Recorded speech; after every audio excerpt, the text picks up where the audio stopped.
Good evening, everyone, and welcome to another session of the Beyond Access series. Tonight, we're really excited to start our series on supporting students on the autism spectrum, and we're partnering with Rethink, and we're really excited for that. I want to do a couple of housekeeping items before we get started. Tonight, as in every night, you will have an opportunity to ask your questions directly by using the Q&A function. You should see an icon on your screen that says QA, and you can type in your questions there. We'll be answering questions throughout the presentation, but also have set aside a specific amount of time towards the end to be able to answer them live. We are recording tonight, and so we upload our recordings to our YouTube channel. If you haven't subscribed to our YouTube channel yet, what are you doing? Go subscribe. That way you'll never miss any of our sessions and recordings. We have some polls for tonight's presentation to make it a little more interactive. So at some point throughout the presentation, a screen will pop up which will ask you to select an option A or B. Please use those prompts so that we can have a more interactive session. With that being said, I think those are all the housekeeping announcements that I have for you all today. And it is my great pleasure to introduce our speaker for tonight, Christine Pennington. Hi, Christine, welcome. Hi, Jose. Thank you so much for having me this evening. And thank you so much, everybody, for making time to be here. Really appreciate you being on with us and really excited to get started. So I will start with a quick introduction so you know who I am. My name, as Jose said, is Christine Pennington. My background is I'm a BCBA, so I've had experience working with many different families, students diagnosed in the spectrum in many different settings, being it in the home setting, school setting, community setting, and really excited to be here with you tonight and to talk about the principal reinforcement. So we're going to talk about the principal reinforcement. What is it? How can we incorporate it at home to increase student skills? And then also, I just want to let you know that there will be some resources that I'll reference throughout the session, and Jose will make resources available to you as well that I reference throughout the session. So I just want to make that point. Christine, can you explain for some of the folks joining us what a BCBA is? Absolutely. So I am a board certified behavior analyst. So in the fields of ABA, applied behavior analysis, we are support and create programs for students. ABA programs. So my role as a BCBA might be going into a home and supporting a family with creating an ABA program for a student. And also I'm really fortunate to be able to work with city schools and provide training to teachers around the principles of ABA and how to incorporate them into the classroom as well. Thanks, Christine. Sure. Great. So with that being said, I am going to share my screen.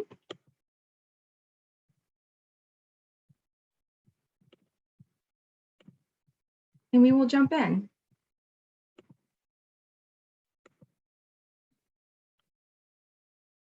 Okay, it's everybody's favorite question. And can you see my screen? Yes, we see your screen. Great. Thank you, Jose. So I will go ahead and jump in. As I mentioned, today we're going to talk about this principle of positive reinforcement. So we're really going to be focused on what it looks like at home, easy ways to incorporate ABA in home. So we're going to talk about what is reinforcement, how it works, and different types of reinforcement. So we'll go into how do we use reinforcement, specific types, specifically non-contingent reinforcement, differential reinforcement. I'll break down those words and really just talk about what are the different types, and then how can it help us at home, help our children build skills. And then we'll have the opportunity to do some question and answer sessions. So that'll be the format of the session today. But as Jose said, we are going to start off with the important things here. We're going to talk about preferences, and to have a little bit of fun and to be a little interactive here, we're going to launch a poll. So as Jose mentioned, he's going to launch a poll. You should now be seeing the ability to make a choice of A or B. So we're going to start off by talking about our own preferences, and go ahead and when you're seeing the poll, log your answer here, your preference. So A, we have our pizza people. B, we have hamburger pizza. So hamburgers, what's your preference, A or B? You can enter into the poll. And let's take a look at the results here.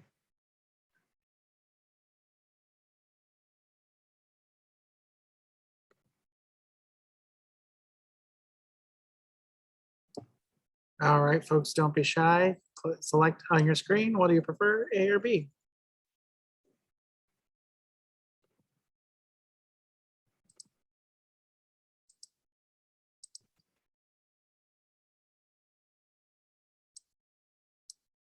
There we Okay, go. now we're off to the races. Here we go. And it is close. Can everybody see the results or just me, Jose? I think everyone should be able to see the Everyone, results. great. We are almost 50-50 here.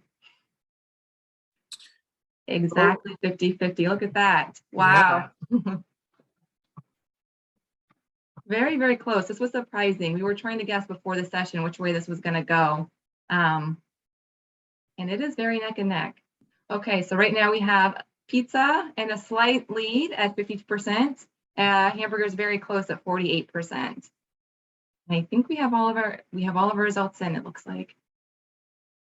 Great. So I'm going ahead. It looks like we can share results. So if you guys want to see the results there, it was a pretty close one, as we thought it would be. Okay, we have a few more to go through. That was going to be the most controversial, and that one's a tough choice here. But let's go to our next slide here. Okay, another choice. Which one do you prefer? Cake, A, or are you ice cream, B?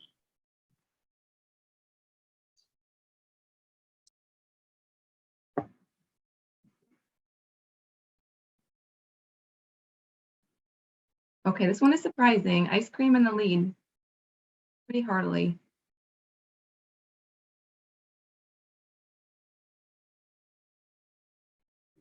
Okay, great. We have all our results in, and it is ice cream by slight margins here. Oh, shoot.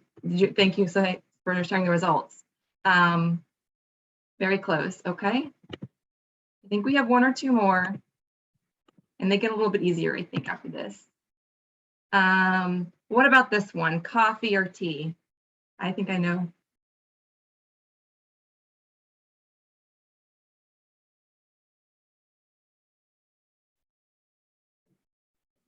Okay, this is also close. This was closer than I thought. I thought we would have a coffee winner here, but this is pretty close. It's neck and neck.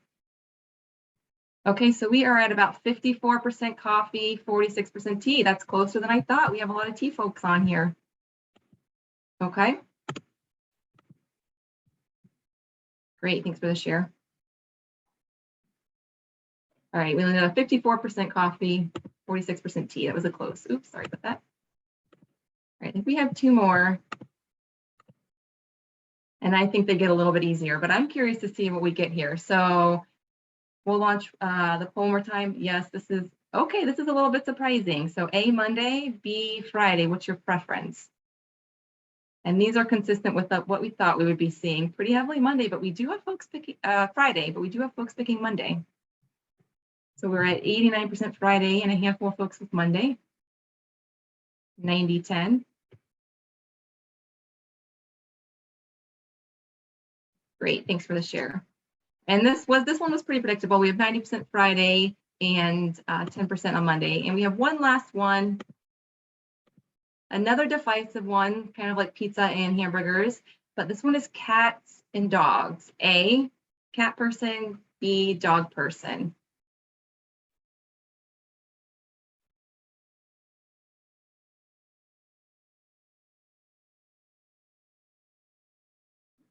Okay, we got a lot of results in. And we are a heavily dog group, it looks like. 82% dogs, 18% cats. Interesting. Okay, great. Thank you all so much for participating. This is such a fun activity to really get us thinking about our own personal preferences. And that'll lead us into the topic of this evening, which is talking about student preferences and identifying student preferences, our children's preferences, and then incorporating our children's preferences into our activities in the evening, incorporating them into our routine really intentionally and effectively to increase student skill building and to maintain student skills. So that's what we're going to talk about tonight. So as I mentioned, we started the session with talking about our own personal preferences. We all have our own personal preferences, and those change from time to time, right? So coffee might be most valuable in the morning and a little bit less valuable to you in the afternoon. And that's the same for our children, right? We need to be tapped in, tuned in to what their preferences are And why is that so important? Because those preferences can be some of the tools we can use to help them build their skills. So those preferences can serve as what we call reinforcement. So today we're going to talk about what is reinforcement. We're going to break down this idea of reinforcement, talk about some ways we can incorporate it at home, and kind of break down some skills we can teach with reinforcement. But reinforcement is the motivation for ourselves and for our children to increase and maintain skills and desirable behavior. So we want to think about, okay, what are the skills that we want to support our students with building at home? What are those behaviors that we're looking to support them to see? And then how can we utilize reinforcement effectively to build those skills and then to maintain those skills over time? So that's what we'll be talking about today. And the first step is pretty simple. The first step to incorporating reinforcement at home is we want to identify what are those highly preferred items and activities for our students. So probably without even asking or thinking too much, you immediately right now can say, okay, my child really loves Roblox, or my child really loves pizza, or has a favorite computer game or TV show. So these are all potential things that we can think about, and these are all potential items, activities that we can incorporate to help our students build skills. So these are our kind of reflecting on our child's preferences. So how can we build our list of preferences, which can turn into potential reinforcers? One, we can ask our child, what is your favorite thing to do when we get a choice to go out and in the evening? What is your favorite thing to do? Do you like going to movies, or would you rather go to the park? So one can ask them, of course, very simple. That's a way to start building a list of those high preferences, which again is going to turn into a list of those reinforcers we could potentially use. We can ask our family, maybe a sibling, what was that video game he was playing? What was the video game that maybe our son was playing yesterday? Kind of ask for siblings or their family members, get more details on highly preferred items and activities. Of course, we can offer choice. If we're offering, we can offer different types of food or different types of activities. And based on selection, we start to kind of just build this list of potential reinforcing items even more robustly. And then, of course, just observing our children when they have kind of engaging in free play. What are they gravitating towards? Is it more gravitating towards electronics, or is it activity-based? If it's activity-based, are they really drawn towards car play? How are they playing with the cars? This is all information that can help us build a really robust list of many, many different types of reinforcers that we can incorporate when we are at home to help support our student. Again, the key idea that I'll keep coming back to is to build those skills, right? We're really focused on skill building, and specifically in this session, how reinforcers can help us with that. So I'm going to kick us off with just a few ideas. This isn't exhaustive. I'm sure you're already thinking and identifying potential reinforcers for your child. But here's some fun things to think about, something like picking dinner. Where do we want to go to dinner tonight, or what should we cook for dinner? Should we have the chicken and rice? So letting children have the opportunity to make a choice. One can be really reinforcing. Two, it could be something fun like picking dinner. It can be something like picking cereal. Okay, we're going to have a really great afternoon. We're going to come home. We're going to unpack, and then we get to go to the grocery store later. When we unpack and get our homework done, let's pick out. You get to pick out your own cereal when we get to the grocery store. So maybe even something simple like picking out a cereal, something that fits into your regular routine. What about something, again, a fun, easy, simple, cheap idea? If your child has a specific chore list that they do every afternoon, maybe a reinforcer could be that you'll do their chores for the day. So really simple, fun, easy ideas to incorporate as reinforcers at home. Or maybe if we have a really good day at school, say we're gonna have a really good day at school, and maybe our goal is to turn in our work assignments and to be on task all day. And when we're on task all day and we turn in our work assignments, then maybe we'll have reduced chores in the afternoon. So that would be, the reduced chores would be a reinforcer for having that really great day at school. So here's some just simple, hopefully fun ideas to get us thinking about what are some ideas for reinforcement that we can incorporate at home. Some more ideas. Again, the name of the game here is we try to always be simple and cheap or free and affordable and easy to do at home, because that's what we all want, right? So when we come up with lots of reinforcers, that's some of the ideas that we try to think of.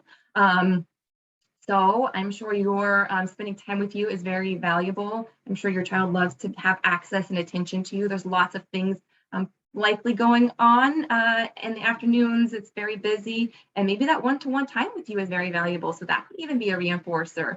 Okay, we are going to get all of our homework done and read our book, and then we're going to have just one-to-one time, just you and your child, and that can be very reinforcing for our children. So something that could potentially even be something we can use to help our students have a really good, successful afternoon at home and evening.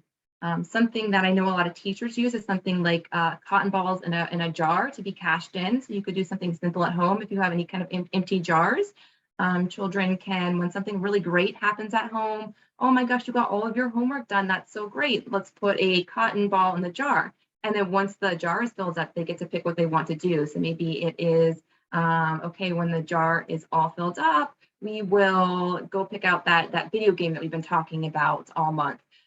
So even it can be something like having a visual for them to remind them, you're doing so great. Let's go that was a wonderful that you helped your sister get ready for school this morning. Go put a cotton ball in the cotton jar. So something like that, something incorporating cotton balls in a jar. I've seen some families use something like could be anything that we have around, like gumballs, anything that we can fill a jar with. As a visual display is the important thing, that we're seeing a visual of, yes, I'm earning that. I'm gonna keep up with my good skills, and then we're gonna get to earn whatever it is that you have previously discussed. So maybe we have a special toy or a special game that we get to have access to when we fill up our jar. So maybe there's one special thing we get when we fill up our jar. So limited time with an exclusive toy or a game. So that just means something that we save that's going to be really special. So if something is really difficult for your child, maybe we'll save that one thing that's really special that we get to earn. That's going to be a big deal. Once they complete that really difficult task for them. Again, helping them move through difficult tasks and complete difficult things and build that independence is the idea here. Some other games, simple things, some other ideas, reinforcers, TV time, video games, tablets. We know these are all a big hit, electronics. If something that I'll be sharing with Jose, that he'll be sharing out with you, is something called a token board. So you may have seen this, maybe your child has one at school, or you may have seen it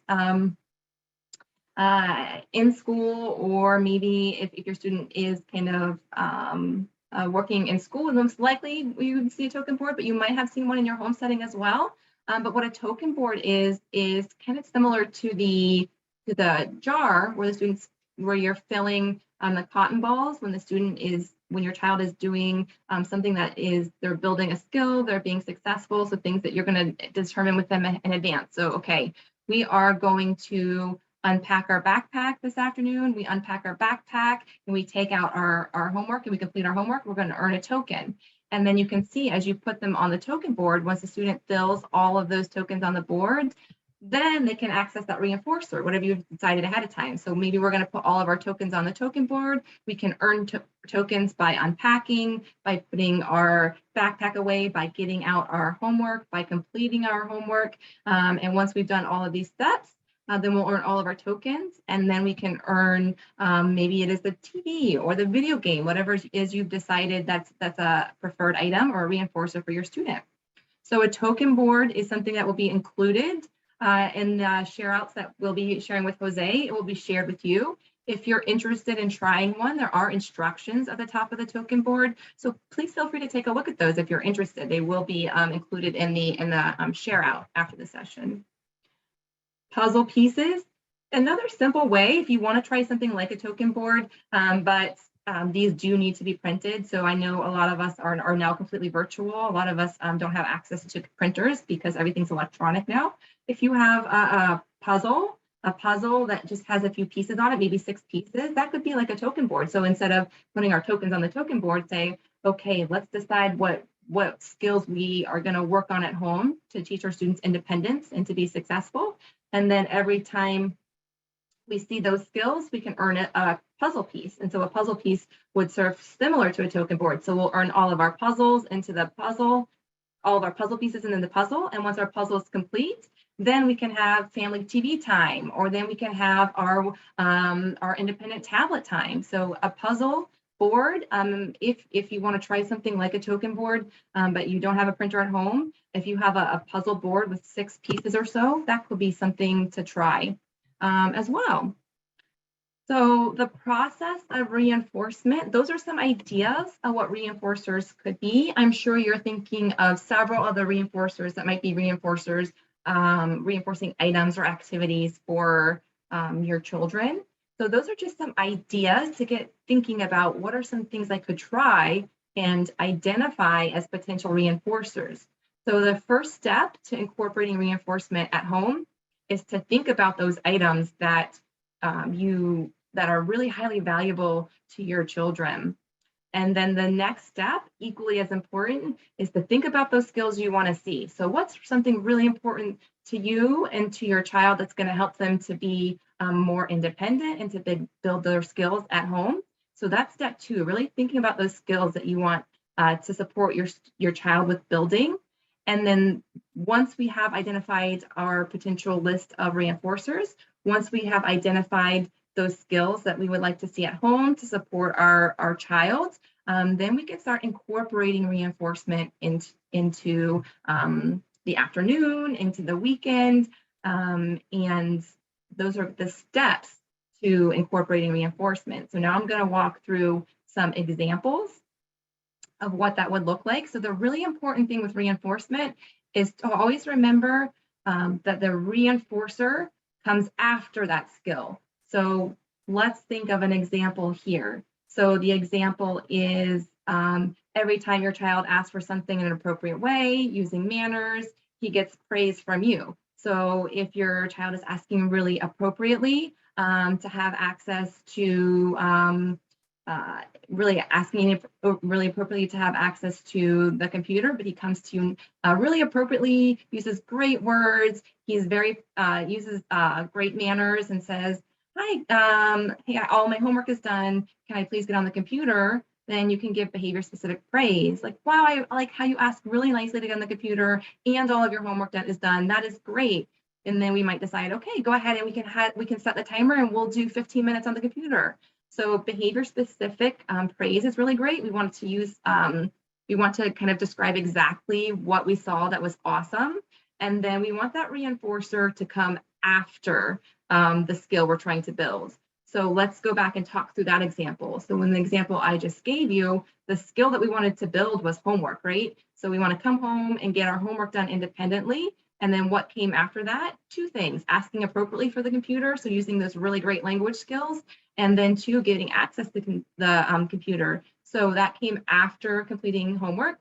So what do we think is going to happen in the future when our child comes home and we say, okay, let's do our homework? Hopefully we see that increase, right? Hopefully we see those skills that we're looking our student to be independent with and to build increase if we're delivering reinforcement after that skill. So the most important thing to remember with reinforcement is that it comes after those skills that we're trying to build. Another example, probably everybody, nearly everybody, I'm sure, on this meeting this evening has gone through potty training, right? Potty training is another example of when we incorporate reinforcement to build a skill. What skill are we looking to build? Of course, being independent and kind of I'm using the bathroom independently. So that's another example of incorporating reinforcement. Maybe you can earn a sticker on your chart when you use the bathroom. So incorporating reinforcement is something you've probably already done. You're probably doing, I know we've probably done with potty training. So these are other examples of what that looks like to utilize reinforcement at home. Another example here.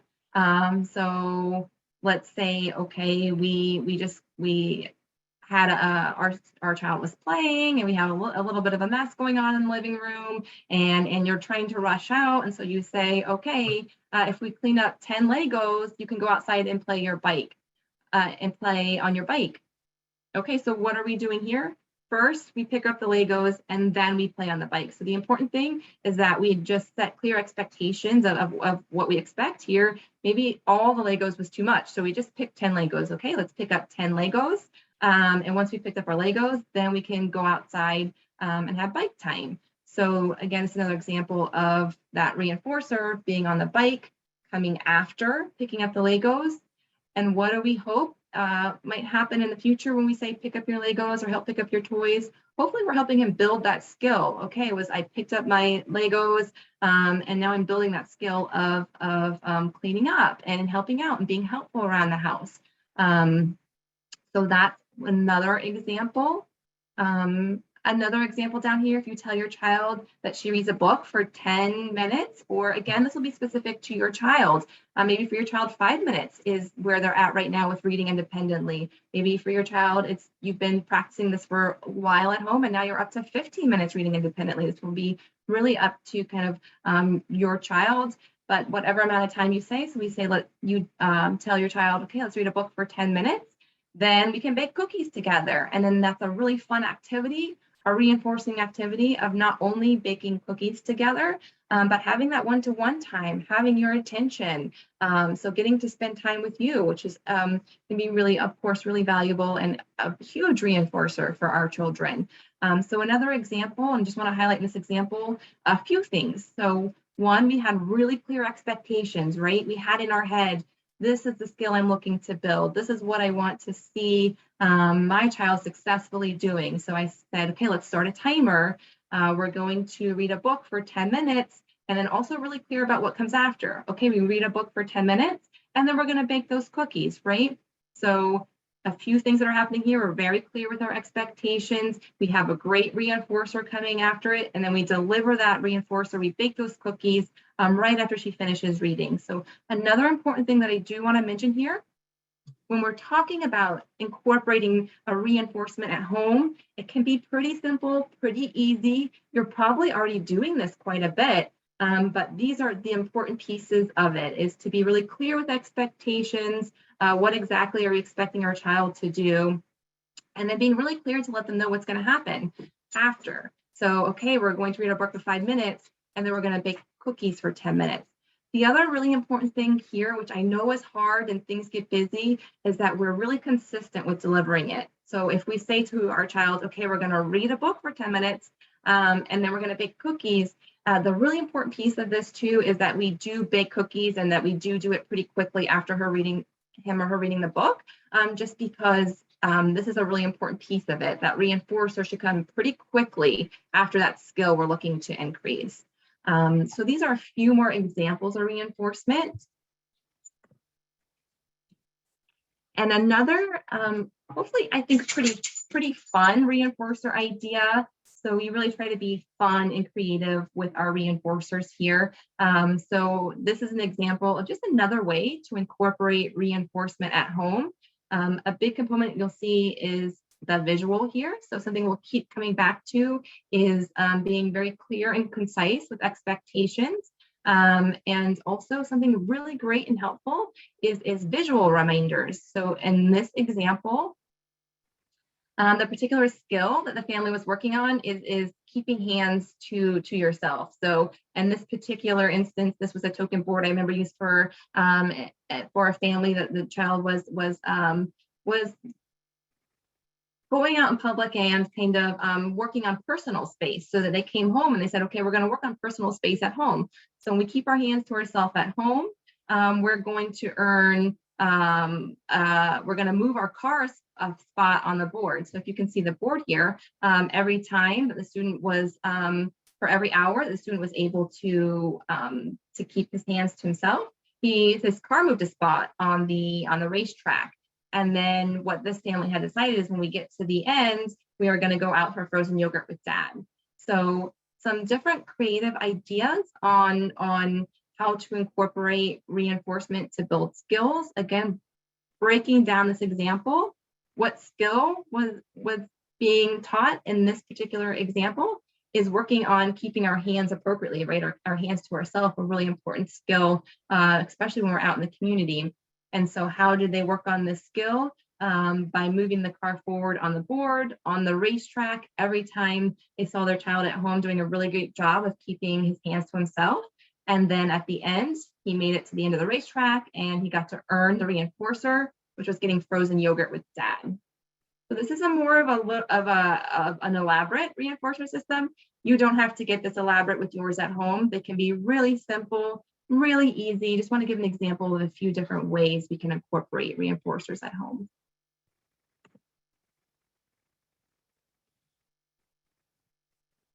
And then this is a really, next thing I want to talk about what is reinforcement and then what is bribery. Sometimes the first time people hear about this idea of utilizing reinforcement at home to build skills, the question is, well, is reinforcement, that sounds like bribery. And it's a really fair question. And it's really important to kind of break down here the difference between what do we mean when we say bribery, what is reinforcement, and how is it different?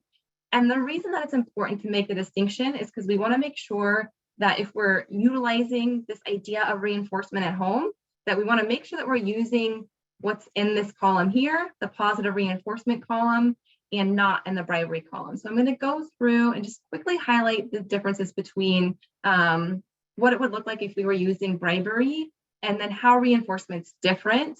Really just the main purpose here is to make sure that that we are incorporating positive reinforcement at home, because we want to help, of course, our students build those skills. So I'll go through what the difference is here. So bribery. So bribery, we say that bribery occurs when it benefits the person doing the bribing. So when we say that, if we're looking at a scenario and it's only benefiting one person, and that person is seeking to influence or induce someone to do something, then we say that's bribery. So I will give an example here that I have done. I do not like to get groceries. I do not like to do it by myself. So I have offered before for somebody to join me. All right, just come with me, come shopping. I need to get a few things and I'll get you a coffee. We'll stop at Starbucks along the way. So that's an example of bribery, because it benefits me and I'm trying to influence this other person to do something that doesn't benefit them. It benefits me. That's an example of bribery. Conversely, what we want to focus on at home when we're utilizing reinforcement is not getting our students to comply. Compliance is never the goal with positive reinforcement. And this is a really important one to remember. The goal of positive reinforcement is always to teach a skill. So for incorporating reinforcement at home, we should be able to say, okay, I'm using reinforcement. What skill am I building? Maybe I'm building playing appropriately with siblings. That could be taking turns, following instructions in a game. Maybe it would be kind of being independent with leisure skills coming home, fixing a snack independently. So really want to think about what skill am I trying to build and who is this benefiting? If it's benefiting my child and it's building a skill, then we're using positive reinforcement. If it's benefiting us and it's not helping our child build a skill, then it would fall under the category of bribery. So let's go down to the next column here. So bribery happens in the moment to stop a child from engaging in challenging behavior. So I'm going to throw out a scenario, and I think it's likely probably something that we have all done. So please don't feel bad when I throw out the scenario, but this would be an example of what is highlighted here. So think about it for yourself. Have you ever been maybe in a grocery store or out somewhere, and your child asks for something? You're in the checkout line. Hey, can I have M&Ms? You say, no, not right now. We have some at home. And then the child starts crying and gets really upset and has a big tantrum. And that can be a lot when you're out, right? Especially if you're out, there's a lot of things going on. So we might make the decision in the moment to say, okay, here's the M&Ms. And then what happens to the tantrum? It might stop, right? So that would be an example of bribery in that moment. And please don't feel bad if you have done it, because we all have, right? We've all been there. But I want to just highlight that example because I think it's something that connects with all of us. And then I want to contrast that with positive reinforcement. So that, if we gave the child an M&Ms in the moment when the child was having a tantrum, that was in the moment. We did it to get the tantrum to stop, right? Conversely, positive reinforcement is planned in advance. So in that scenario, maybe we know that maybe in the scenario, we would say, okay, we're going to go grocery shopping. We're going to go to the grocery store, and then we're going to run 2 more errands. And then when we come home, we're going to have those cookies that we bake. So maybe that was all planned out ahead of time. And we knew that the cookies were going to be the reinforcement to going and doing all of those errands and doing them together. And again, building that skill of being flexible, being out in the community, and kind of, so that is an example of planning ahead of time, letting them know what they can anticipate when they get home, once we get through all of our errands, versus something that happens in the moment based on a challenging behavior. So bribery, and going back to this example here, and again, we have all done it. So I have done it myself multiple times, but I just want to kind of go back to this example to highlight the difference between bribery and positive reinforcement. So if let's go back to that example that we were talking about. So if we are at the grocery store, our child is upset and crying, and based on that tantrum, we provide our child M&Ms. What do you think happened in that moment? In that moment, the crying stopped, the challenging behavior stopped, and that's relief for us. But what do we think is going to happen next time we go to the grocery store? We've actually just reinforced tantrum behavior, which is something we want to try to avoid doing. So a lot of times when we're incorporating bribery, we might be unintentionally reinforcing that challenging behavior. We might make it more likely that we'll see it again in the future. So bribery, likely we can associate with reinforcing challenging behavior, whereas positive reinforcement, we really want to focus on thinking about the skills we want to see, envisioning the skills we want to teach, and then teaching that appropriate behavior. And then the reinforcer will come after that appropriate behavior. And then the final distinction to make here, the difference between bribery and reinforcement. Bribery, like I said, benefits the person delivering the bribe, whereas positive reinforcement benefits the person receiving the reinforcer. So we're building those skills. We're helping our children to be independent, to build those social skills, to build that great maybe leisure skills, academic skills. We're incorporating reinforcement to build skills. I have just a few more tips, and then we will pause for Q&A. I'm really excited to hear your questions and your feedback on this idea. And again, I'm sure it's something that you're already incorporating at home. Following these few simple rules will help us to ensure that we're doing it consistently and implementing these ideas really consistently at home. And when we do those, I think we'll see some really great skill building as a result. So again, we'll build on a few more tips on incorporating reinforcement at home. As I mentioned earlier, immediacy matters, right? So if we are going to set up our children to be successful, we say, okay, we are going to work on coming home and playing appropriately with a sibling. So maybe we're really working on playing appropriately, sharing toys with a sibling, taking turns. Then we'll say, okay, we're going to come home, we're going to play together, we're going to take turns, we're going to share, and we're going to let each other incorporate play ideas into the play. Then after that, we'll have our ice cream, right? So if you have dessert for ice cream, it's really important that reinforcer, so in that case, it's having that ice cream is going to come right after something that's difficult or the skill we're looking to increase, which is kind of taking turns and sharing and those really critical play skills. So we just want to make sure that the reinforcer comes immediately after the skill we're looking to build. We want to stay away from, okay, we're going to play appropriately with our brother, and then later in the week we'll go to the park. So that's too far apart. We want the reinforcer to be pretty close to the skill we're looking to build. The type of reinforcement matters, activities, social reinforcement, tangible reinforcement, all of this matters. So we want to think about what are things that are harder for our children.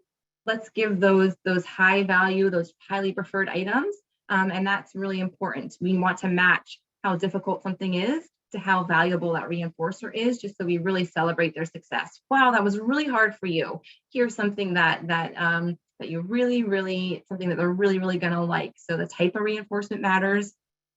And then also setting your child up for success. I know Jose and Ori has shared with me that there was previously a session on schedules.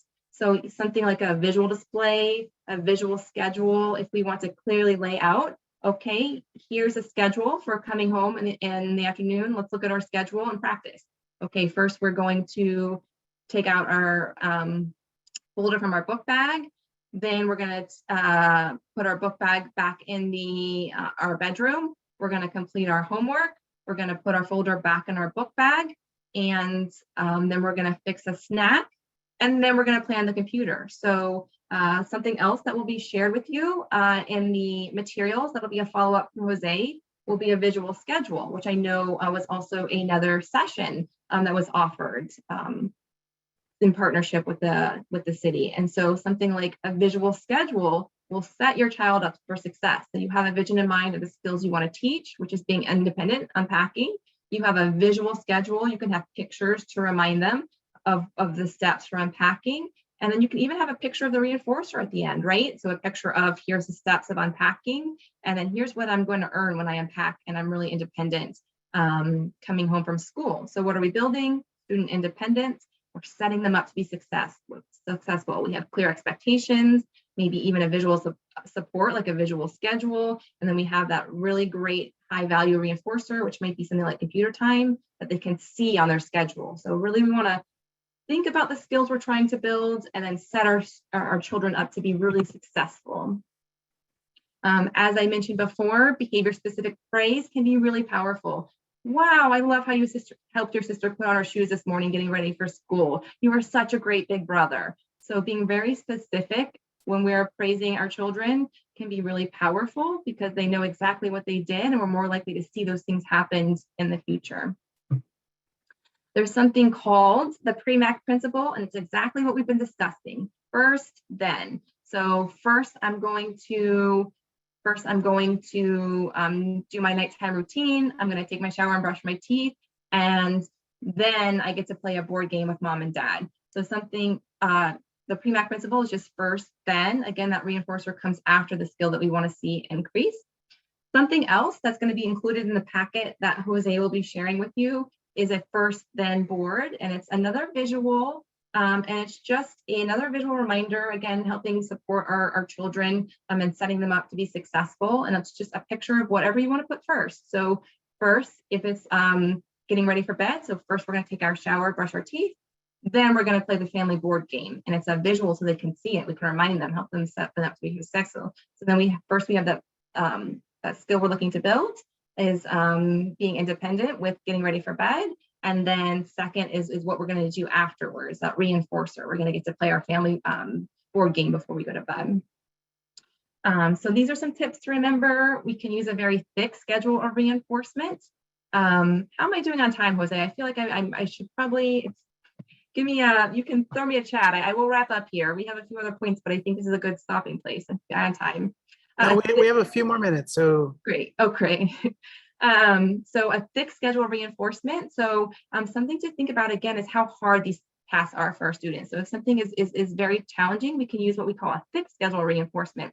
So that means providing a lot of reinforcement when something is new or something is hard. That's another way we can use reinforcement to really build those skills for our students and be mindful of how we're using it. So if something is harder for our children, we can save those more high value reinforcers, those things they really like, and we can provide more of them too, right? That's called a thick schedule reinforcement. So early on with new skills, as a teacher, I always, if there's a new skill and I know it's hard for my student, I'm going to provide a lot of reinforcement early on. I'll fade it. We're not going to always keep a thick schedule, but it's a great way to teach new skills and difficult skills. And then of course we'll fade it over time. So if we are using something that's a really thick schedule reinforcement, we can fade it out over time. If we're providing, maybe we're providing frequent access to a preferred electronic, maybe over time we will fade that out, right? When our child is ready and we're seeing those skills. A few other quick tips I just want to run through. We want to match the difficulty of what we're asking our student to do with the reinforcer that we're offering. And we want to, a really important thing is avoid satiation. So if we are trying to use a reinforcer but our child always has access to it, it might become less valuable. So we want to avoid, if we are using reinforcers, we want to avoid our children having sort of unlimited access to them, because it decreases their value. So something to be mindful of is kind of how much access we're providing. And last, I promised last two things here. I have two more slides I just want to run through quickly, and then we'll jump in for questions. Non-contingent reinforcement is a really cool type of reinforcement we can incorporate at home to be very proactive. So the idea behind non-contingent reinforcement is if we're seeing challenging behavior at home and we know why. So here's an example. So if our child is sticking out his tongue at his brother. So let's look at that scenario. Our child's sticking out his tongue at his brother, and his brother's getting really upset, and his brother's giving him a really big reaction. He's getting really upset, he's complaining. That could be reinforcing potentially to our child if they're getting attention. So something that we can do to be proactive is as soon as we come home, we can give a lot of attention. We can say, how was your day? Let's play a game. We can do snacks, high fives, hugs, talk time, and continuously check in, give a lot of attention as a reinforcer. So we're giving a lot of rich reinforcement, a lot of attention. Attention might become less valuable to our child. He might be less likely to stick out his tongue at his brother. So that's a type of reinforcement. Non-contingent reinforcement. Differential reinforcement is just reinforcing those skills that we want to see and not reinforcing the challenging behavior. With that said, I'm pretty close to time. So I will turn it over to you, Jose, and see if we got any questions in the Q&A. We do have some questions in the Q&A, and folks, if you haven't typed your question in yet, now is the time. And then I also have some questions that I wrote down throughout the presentation, but great. I want to, one of the questions that we have in here is around managing behavior for multiple children, right? So how are some ways that the families can manage having 2, 3, 4 kids who we need to manage behavior or reinforce behavior, positive behavior for? Sure. Yeah, that's a great question. So how can you handle 4 children in home instruction? That's really difficult. That's really difficult. I see that question here, and I want to first acknowledge that there's not an easy answer to that, and that is kind of a full plate when you're at home and you have 4 children. That is, and you're supporting everybody with this intensive type of support. I just want to acknowledge that there is not an easy answer for that, and that is kind of just kind of acknowledge that first. But I would encourage you to try some of the supports that I'll be sending home, or I'll be sending with Jose, that will be he'll be sharing with you. Things like visual schedules can be really helpful, because as we work on these skills, and I think as you see your children start to build these skills, I think what you'll see is more independence. So that can be something that we certainly work on with our students at home, is building independence. And then I really would encourage, if you are working that skill of building independence, to incorporate some of the materials that we are sharing. So I would encourage you to look at some of the materials, look at the visual schedules. If we are working on independent skills and we have 3 of our children working on those independent skills, maybe they're doing independent reading time, right? Maybe they're doing independent homework. Maybe they're independent with making a snack. If we can, and again, I want to acknowledge that there's a lot going on, and it still is a full plate. So that would be one thing I might try is kind of maybe incorporating some more visual schedules, working on independent time. And then when we have students our children really independent, then that frees us up to do one-to-one instruction or one-to-one support with 1 children at a time, while other students are maybe working on their visual schedules they're working through, or they're doing their independent work. So that might be one way. Another way is potentially if your children are earning reinforcers and they are something like the TV or computer time, of course, that would free you up to maybe if 2 of your children have earned access to play a computer game together, that of course might free you up to work in a small group with your other 2 children. So those are just some ideas, but first and foremost, I want to acknowledge how full your plate is, and there's no easy answer. So hopefully those are a few ideas that are somewhat helpful. And again, I'll share visuals, supports, and schedules with Jose to share with you. And I think part of that is also understanding when you have multiple kids, it's knowing what works for each child individually, right? Like you can't Yeah. set up a cotton ball jar for all 4 of your kids and expect it for it to work for every single one of them the same way. Great point, Jose. All right, another question in here is, what happens when the novelty of each reinforcer wears off? You know, so this was actually one of my questions that I wrote down. So is how do you evolve reinforcement tools as kids lose interest in that tool? Yes, I have 2 things for that, because that is a great question, and I have 2 key points for that. One is that idea, going back, and that key point is satiation and in the slide deck. So I know it's hard, but as much as we can arrange the environment that we can have control over access to some of these items and activities. So when our children have free access to computer, to tablet, what happens is called satiation. So they lose value, and that will happen. So one is, we want to be mindful, if possible, to limit access to those highly preferred items so that they stay valuable.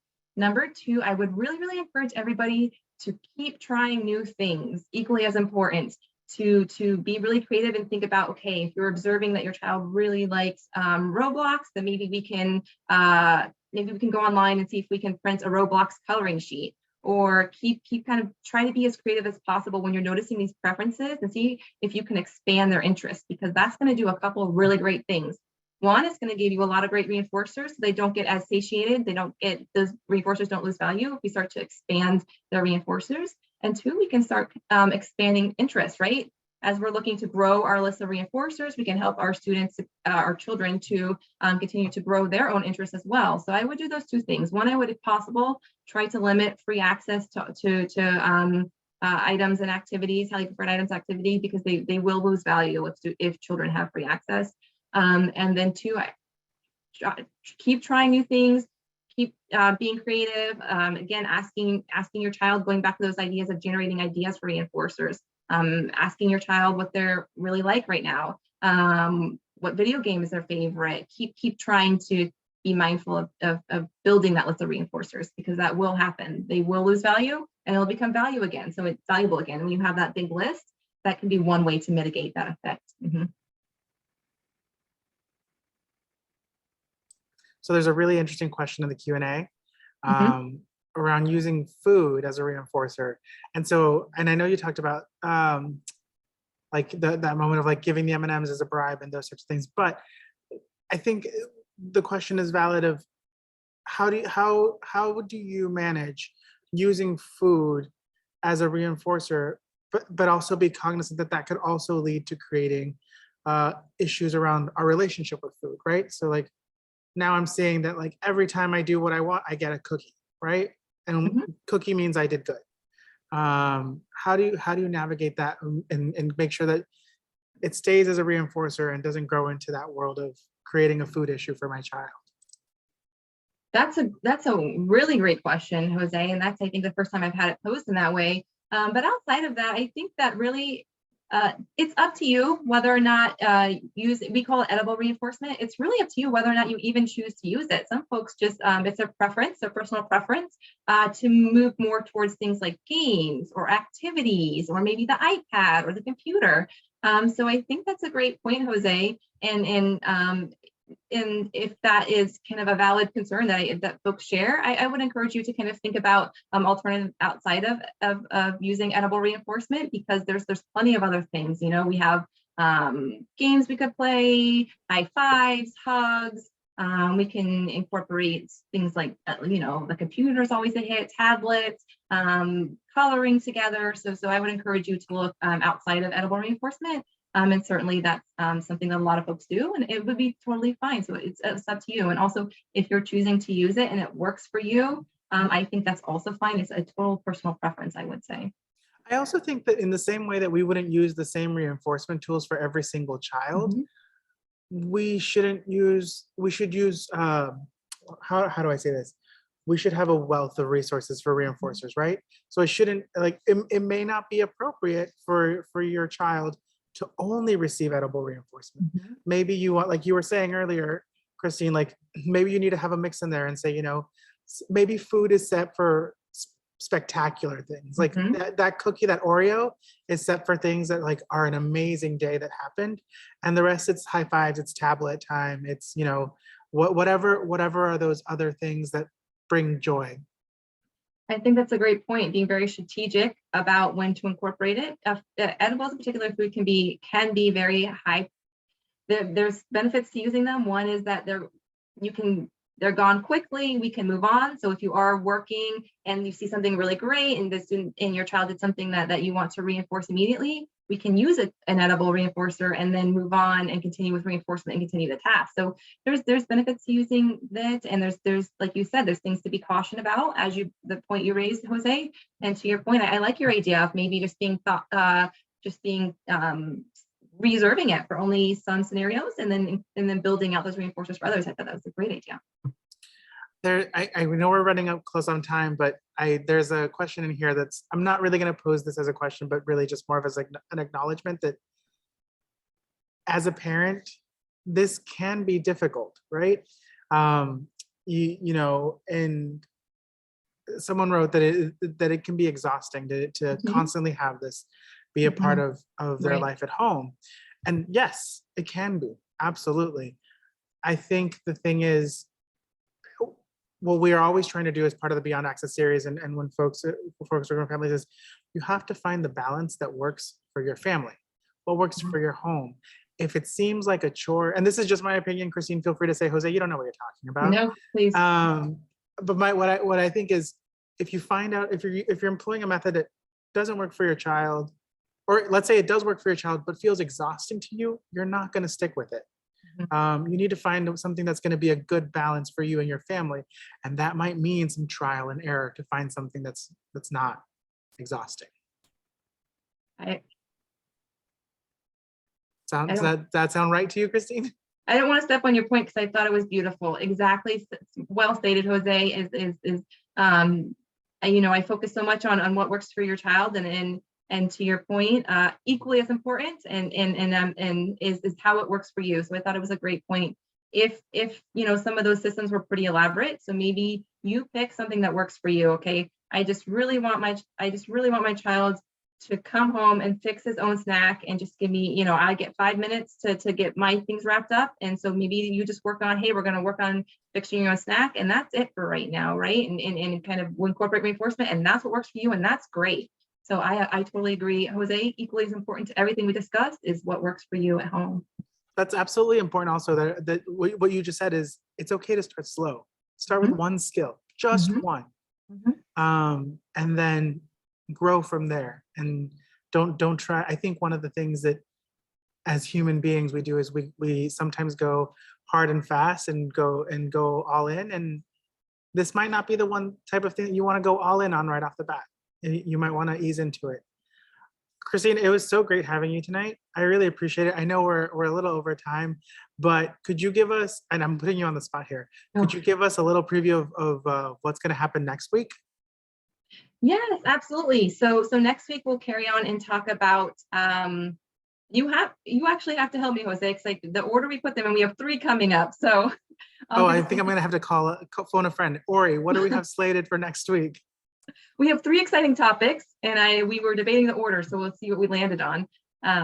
Yes. So yeah, sorry, I don't want to interrupt, but yeah. So the next week is the plan, organize, and follow through. A parent's guide to fostering executive functioning skills. Great, thank you, Ori. I thought so, but I appreciate the phone a friend and the extra comfort there. Exactly. So next week the focus is executive functioning. So really kind of breaking down a lot of these skills. Today we talked about what skills will we build, and it was a little bit kind of up in the air what those might look like. Next week I think we'll talk more about what would those skills look like? What skills would we want to build? Specifically, next week we'll talk about those organization skills. So how do we help our children to be to be as independent as possible, to be organized, and really talk about this idea of putting in supports in place to know, one, what to look for, what specific skills can we help support our students with organization, and then how can we teach them will be next week. All right, thank you so much, Christine. We'll see you all next week, and until then, stay safe, everyone, and look out for our emails with those resources and the link to the recording of this video. Have a great night, everyone. Thank you so much for your time. I really appreciate you spending a Tuesday night with us. So thank you. Thank you.